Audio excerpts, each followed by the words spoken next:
అందరికీ నమస్కారం. నా పేరు రమ. నా రాక్షసుడు 11వ భాగం. రచయిత జంపాని శివగారు. హాల్‌లో ఇదంతా ఎవరు చేశారా అని కూర్చొని ఆలోచిస్తున్న విక్రమ్ దగ్గరకు నిత్య వచ్చి, "అన్నయ్య నేను నీతో ఒక విషయం చెప్పాలని" నిత్య అంటుంటే, విక్రమ్ ఏంటన్నట్టుగా నిత్య వైపే చూస్తాడు. "అది నేను అమెరికా వెళ్ళాలని అనుకుంటున్నానన్నయ్య" అని నిత్య చెప్తుంది. విక్రమ్ ఎందుకు అన్నట్టుగా చూడడంతో, "నాకిక్కడ ఉండటం ఇష్టం లేదు. నేను అమెరికా వెళ్లి చదువుకుంటానన్నయ్య" అని నిత్య చెప్తుంటే, విక్రమ్ వద్దని ఒక్క మాట చెప్పడంతో, "ప్లీజ్ అన్నయ్య, మీ ఐడెంటిటీ నేను బయట పెట్టను. నేనెవరో కూడా తెలియనట్టే ఉంటాను. ప్లీజ్ నన్నిక్కడి నుంచి పంపించన్నయ్య" అని నిత్య విక్రమ్‌ని ఏడుస్తూ అడుగుతుంది. ఒక్క నిమిషం ఆలోచించి, "సరే నేను నీకు ఆలోచించుకొని ఏ విషయం రేపు చెప్తాను. నువ్వు వెళ్ళు" అని విక్రమ్ నిత్యని అక్కడి నుంచి పంపించేసి టైం చూస్తాడు. అప్పటికే టైం 11 కావడంతో సంధ్య ఇంకా లేవలేదు. తనింకా తినలేదు కదా అనుకుని ఆలోచించి సంధ్య కోసం రూమ్‌లోకి వెళ్తాడు విక్రమ్. విక్రమ్ సంధ్యని లేపడానికి రూమ్‌లోకి వెళ్ళేసరికి సంధ్య నిద్ర లేవకుండా అంతే మొద్దు నిద్రలో ఉండడంతో విక్రమ్ సంధ్య పక్కన కూర్చొని, "సంధ్య లెగవ్వా! టైం ఇప్పటికే 11 అయింది. లేచి ఏమన్నా తిను, టాబ్లెట్ వేసుకోవాలి కదా నువ్వు" అని అంటూ ఎంతో లాలనగా లేపుతాడు ఆమెను. అయినా కూడా మన సంధ్య ఏమాత్రం కదలకుండా అలాగే నిద్రపోవడంతో విక్రమ్‌కి ఇంకా విసుగు వచ్చి, ఎంత లేపినా ఇదేంటి లేవట్లేదు, ఇంత మొద్దు నిద్రపోతోందేంటి ఇది అని విక్రమ్ అనుకొని పక్కనే ఉన్న వాటర్ బాటిల్ తీసుకుంటాడు. విక్రమ్ వాటర్ బాటిల్‌లో ఉన్న వాటర్ అంతా తీసుకొని సంధ్య ఫేస్ మీద చల్లడంతో సంధ్య కంగారుగా లేచి, "వర్షం పడుతోందమ్మా, వర్షం" అని పెద్దగా అరుస్తుంది. విక్రమ్ సంధ్య అలా చేయడంతో విక్రమ్‌కి బాగా నవ్వొచ్చేస్తుంది. విక్రమ్ పెద్దగా నవ్వడంతో సంధ్య కోపంగా విక్రమ్ వంక చూసి, "మీరేం చేస్తున్నారు? నిద్రపోతున్న నన్ను ఎందుకు లేపారని" సంధ్య అరుస్తుంది. సంధ్య అలా అరవడంతో విక్రమ్‌కి ముద్దొచ్చినా పైకి కోపాన్ని నటిస్తూ, "ఏంటి నా మీద అరుస్తున్నావు? లేచి రెడీ అవ్వు, టైం ఎంతైందో తెలుసా ఇప్పుడు" అని విక్రమ్ కోపం ప్రదర్శిస్తూ అంటాడు. సంధ్య భయపడుతూ, "సారీ సార్, నేను కావాలని అలా అరవలేదు. ప్లీజ్ నన్నేం అనకండి" అని మళ్ళీ సంధ్య భయపడుతుంది. "బాబోయ్! ఏంటమ్మా సంధ్య, నీలో ఇన్ని వేరియేషన్స్ ఉన్నాయి. మా విక్రమ్ బాబుని ఎన్ని ముప్పతిప్పలు పెడతావో ఏంటో" విక్రమ్ కోపంగా, "సరే లేచి ఫ్రెష్ అవ్వు. నీకు డ్రెసెస్ ఆల్రెడీ నేను తెప్పించాను. అవి ఉన్నాయి. తీసుకొని వేసుకో" అని అంటూ విక్రమ్ సంధ్యకి తన బట్టలు పెట్టి ఉన్న కబోర్డ్ చూపించడంతో సరే అని తలూపుతుంది. సరే అని తలూపి, "ఇంకా అక్కడే కూర్చుంటావేంటి? లేచి రెడీ అవ్వు" అని విక్రమ్ అరవడంతో, "ఓకే సార్" అని కంగారుగా లేస్తుంది. ఆ కంగారులో సంధ్య బెడ్ మీద నుంచి కింద పడిపోతూ ఉంటే విక్రమ్ తనని పట్టుకుంటాడు. విక్రమ్ కొంచెం సీరియస్‌గానే చూసి నిదానంగా, "దిగలేవా? ఎందుకంత కంగారు నీకు" అని అంటుంటే, "సార్ మీరలా అరవకండి, నాకు భయమేస్తోంది" అని సంధ్య చిన్నపిల్లలా చెప్తుంది. సరే అని విక్రమ్ సంధ్యని బెడ్ మీద కూర్చోపెట్టి ఫోన్ రావడంతో అది తీసుకొని బాల్కనీలోకి వెళ్ళిపోతాడు. సంధ్య మనసులో, "వామ్మో! ఈ రాక్షసుడితో ఒక్కరోజే వేగలేకపోతున్నా. ఇంకా ఎన్ని రోజులు వీడితో నేను టార్చర్ పడాలో ఏమో" అని అనుకుంటూ విక్రమ్ చూపించిన కబోర్డ్ దగ్గరికి వెళ్తుంది. సంధ్య కబోర్డ్ దగ్గరికి వెళ్లి ఓపెన్ చేయడంతో అక్కడ ఉన్న బట్టలని చూసి సంధ్య ఆశ్చర్యపోతుంది. తనకు కావాల్సిన శారీస్, డ్రెసెస్ ఇంకా లెహెంగాస్ అన్నీ తనకు కావాల్సినవన్నీ అక్కడ ఉండడంతో ఆశ్చర్యపోతుంది. కొన్ని నిమిషాలకి సంధ్య తేరుకొని, "అయినా నేను ఆశ్చర్యపోవడానికి ఏముందిలే, వీళ్ళు డబ్బున్న వాళ్ళు కదా, అందుకే ఏమైనా చేయగలరు" అని అనుకొని తనకు కావాల్సిన శారీ ఒకటి తీసుకొని వెళ్ళిపోతుంది. సంధ్య ఒక 10 నిమిషాలకు స్నానం చేసి వాష్‌రూమ్‌లోనే శారీ చుట్టుకొని బయటకు తొంగి చూస్తుంది. అక్కడ విక్రమ్ ఉన్నాడో లేడో అని. కానీ అక్కడ విక్రమ్ కనిపించకపోవడంతో బాల్కనీలో ఉన్నాడని అర్థం చేసుకొని సంధ్య ఫాస్ట్‌గా బయటకు వచ్చి ఆ శారీని కట్టుకుంటూ ఉంటుంది. అప్పుడే విక్రమ్ కాల్ మాట్లాడేసి లోపలికి వస్తాడు. సంధ్య అతన్ని చూసి అలాగే అక్కడే నిలబడిపోతాడు. సంధ్యని చూసి విక్రమ్, సంధ్య ఫాస్ట్‌గా చీర కట్టుకొని తనని ఎవరో చూస్తున్నట్టుగా అనిపించి చుట్టూ చూస్తూ బాల్కనీ సైడ్ చూస్తుంది. అటువైపు చూడగానే విక్రమ్ లోపలికొచ్చి 2 చేతులు ఫోల్డ్ చేసుకొని గోడకి ఆనుకొని సంధ్యని చూడడం గమనించి సంధ్య తలదించుకొని అలా కిందకి చూస్తూ ఉంటుంది. విక్రమ్ సంధ్యని అలాగే చూస్తూ తన మనసులోనే అనుకుంటాడు, "ఇంత అందంగా ఉన్నావేంటే బుజ్జి, వామ్మో! నిన్నిలా చూస్తూ ఉంటే నా మైండ్ అంతా పాడైపోతుంది. అర్జెంటుగా ఇక్కడి నుంచి వెళ్ళిపోవాలని" టవల్ తీసుకుని వాష్‌రూమ్‌లోకి వెళ్తున్న విక్రమ్‌కి సంధ్య అలా బిగుసుకుపోయి కనిపించడం చూసి, "ఏమైంది దీనికి" అని అనుకుంటాడు విక్రమ్. టవల్ కోసం రావడం గమనించి, విక్రమ్ వస్తుంది టవల్ కోసం కాదు సంధ్య కోసమే అని అనుకొని సంధ్య భయంగా బిగుసుకుపోయి నుంచుంటుంది. కానీ సంధ్య అనుకున్నది అక్కడ జరగలేదు కాబట్టి నా మనసులోనే, "హమ్మయ్య! వీడు వస్తోంది నా కోసం కాదా, టవల్ కోసమా? ఇంకా నా కోసమని అనుకున్నానే" అని అనుకుంటూ, అయినా నేనేంటి వాడి గురించి ఇలా ఆలోచిస్తున్నానని తనలో తనే అనుకుంటుంది. అంతలో సంధ్యకి ఏదో గుర్తొచ్చి అక్కడి నుంచి కదిలి వెళ్ళబోతున్న సంధ్యకి ఫ్లోర్ మీద తను స్నానం చేసి రావడం వల్ల వాటర్ పడి ఉంటాయి. అవి గమనించుకోకుండా సంధ్య స్లిప్ అయ్యి కింద పడబోవడంతో అప్పుడే విక్రమ్ తేరుకొని సంధ్యని పట్టుకుంటాడు పడకుండా. కానీ సంధ్య విక్రమ్ పట్టుకున్నాడన్న భయంతో విక్రమ్ కాలర్ని గట్టిగా పట్టుకుంటుంది. ఇద్దరూ అలా స్లిప్ అయి ఫ్లోర్ మీద పడిపోతారు. సంధ్యకి భయంగా అనిపించి గట్టిగా కళ్ళు మూసేసుకుంటుంది. విక్రమ్ సంధ్య ఫేస్ మీద ఉఫ్ అని గాలుతాడు. అప్పటి వరకు భయంగా ముడుచుకున్న సంధ్య కనుబొమ్మలు విక్రమ్ అలా గాలి ఊదడంతో నార్మల్గా అయ్యి కళ్ళు తెరవకుండా అలాగే ఉంటుంది. విక్రమ్కి సంధ్యని అలా చూడటంతో ఇంకా ముద్దొచ్చి సంధ్య పెదవులు టచ్ చేయబోతుండగా విక్రమ్ ఫోన్ కాల్ మోగుతుంది. సంధ్య కళ్ళు తెరిచి విక్రమ్ని చూస్తూ ఏం చేస్తున్నారు మీరు అని పెద్దగా అరుస్తుంది. అరవకు అని విక్రమ్ అసలే కిస్ మిస్ అయిందని అసహనంగా ఫీలవుతూ ఉంటాడు. సంధ్య సరే అరవను కానీ ముందు నా మీద నుంచి లేవండి, నేను మొయ్యలేకపోతున్నాను మిమ్మల్ని అని అంటుంది. విక్రమ్ అప్పుడు చూస్తాడు. పూర్తిగా సంధ్య మీదే ఉండడంతో బాగుంది ఇలా ఉండాలి అని విక్రమ్ అంటుంటే సంధ్య విక్రమ్ని నెట్టేస్తుంది. విక్రమ్ సంధ్య ఎంత నెట్టినా కూడా కదలకపోవడంతో దీనంగా విక్రమ్ వంకే చూస్తూ మనసులో మాత్రం బండ సచ్చినోడా ఏం తింటున్నావురా ఇంత బరువుగా ఉన్నావు, ఇంచు కూడా కదలటం లేదు నువ్వు అని తనకొచ్చిన బూతులన్నీ కూడా తిట్టుకుంటూ ఉంటుంది.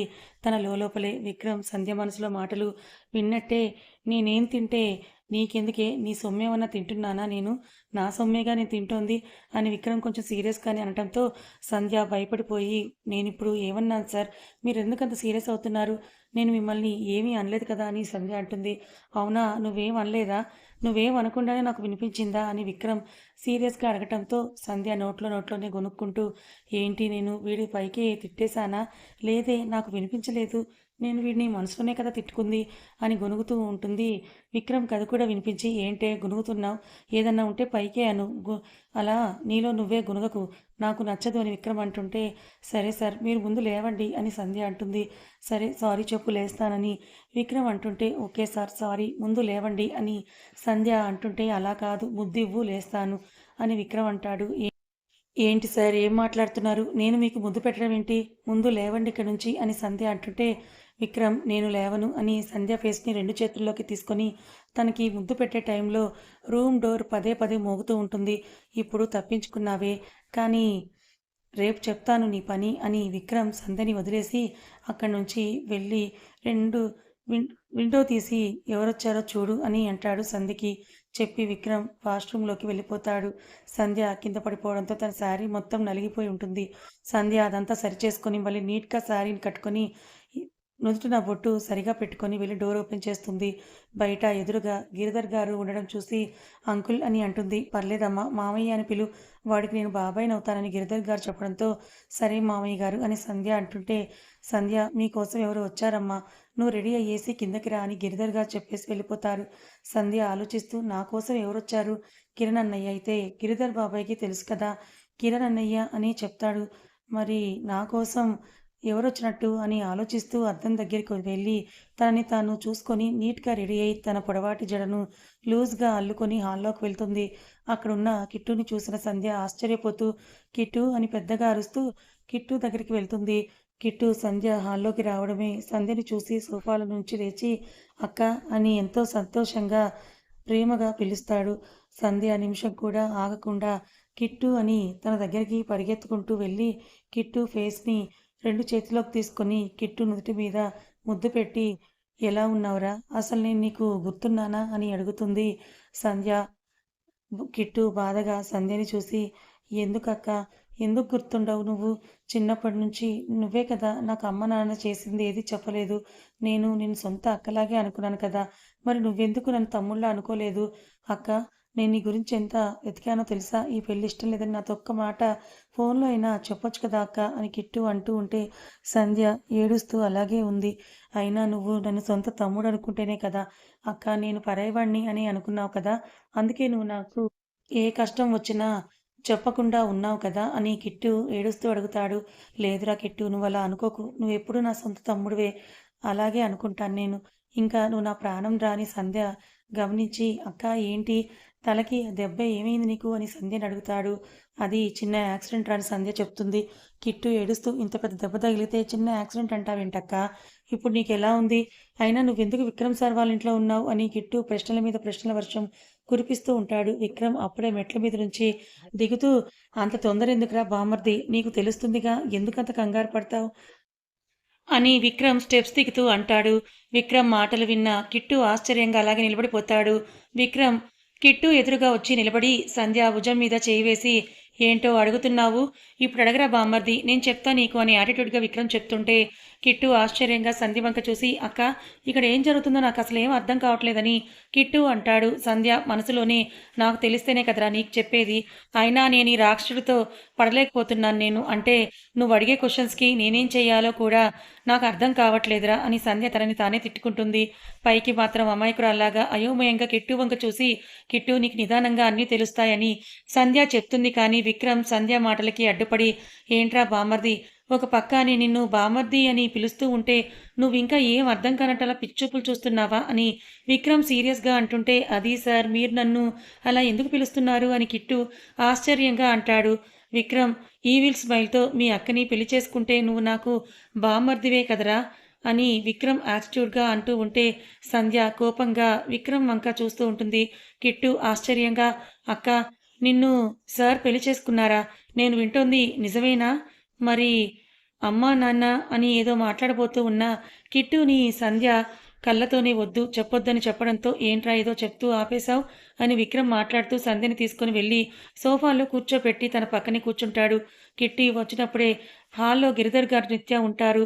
సంధ్యకి వాళ్ళ ముందు అలా విక్రమ్ పక్కన కూర్చోవడం ఇబ్బందిగా అనిపించి లేచి నించుంటుంది. కానీ విక్రమ్‌కది నచ్చక సంధ్య చేయి పట్టుకొని, "నోరు మూసుకొని సైలెంట్‌గా కూర్చో" అని సంధ్య చెవిలో చిన్నగా వార్నింగ్ ఇస్తాడు. సంధ్య ఏం చేయలేక అలాగే తలదించుకొని కూర్చుంటే, "సార్, మీరేమంటున్నారు? మీరు మా అక్క నిజంగానే పెళ్లి చేసుకున్నారా?" అని కిట్టుకి సంతోషంగా అనిపించి అడుగుతాడు. "నాకు నీతో అబద్ధం చెప్పాల్సిన అవసరం లేదని" విక్రమ్ అంటాడు. కిట్టు ఒక 10 నిమిషాలు సంధ్యని చూసుకొని, "ఓకే సార్, నేనింకా బయలుదేరతాను. ఆఫీస్‌లో వర్క్ ఉందని" కిట్టు చెప్పేసి వెళ్తూ ఉండగా, "ఒక్క నిమిషం" అని విక్రమ్ పిలుస్తాడు. "ఏమైంది సార్?" అని కిట్టు విక్రమ్ వైపు తిరిగి అడుగుతాడు. "ఏమీ లేదురా బామ్మర్ది. ఇక నుంచి నువ్వు కూడా మా ఇంట్లోనే ఉండాలి" అని విక్రమ్ ఆర్డర్ వేసినట్టుగా చెప్పడంతో కిట్టుకి మొహమాటంగా అనిపించి, "కిట్టు, వద్దు సార్, నేను హాస్టల్‌లోనే ఉంటాను. నేను ఇక్కడ కంఫర్ట్‌గా ఉండలేను సార్. నేను హాస్టల్‌లోనే ఉంటాను" అని అంటూ చెప్తాడు. "పైగా మా పేరెంట్స్ వస్తే మీకు కూడా ఇబ్బంది అవుతుందని" కిట్టు ఏదో చెప్పేలోపే, "అవన్నీ నాకు అనవసరంరా" అని విక్రమ్ సీరియస్‌గా అంటాడు.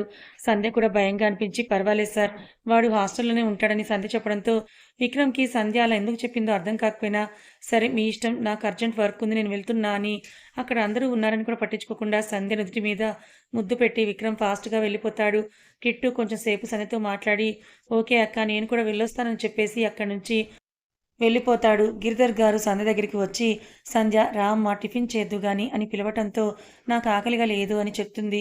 గిరిధర్ గారు బాధగా సంధ్య వైపు చూసి, "ఏమ్మా, నేను నీకు మంచోడిలాగా అనిపించట్లేదా? మామయ్య అంటే తండ్రి తర్వాత తండ్రి అంతటి వాడు, నీకు తెలుసు కదా" అని గిరిధర్ గారు బాధగా అంటుంటే, సంధ్య ఆయన్ని బాధ పెట్టడం ఇష్టం లేక, "సరే మామయ్య గారు, పదండి, వెళ్ళి టిఫిన్ చేద్దామని" సంధ్య లేచి డైనింగ్ టేబుల్ దగ్గరికి వెళ్ళిపోతుంది.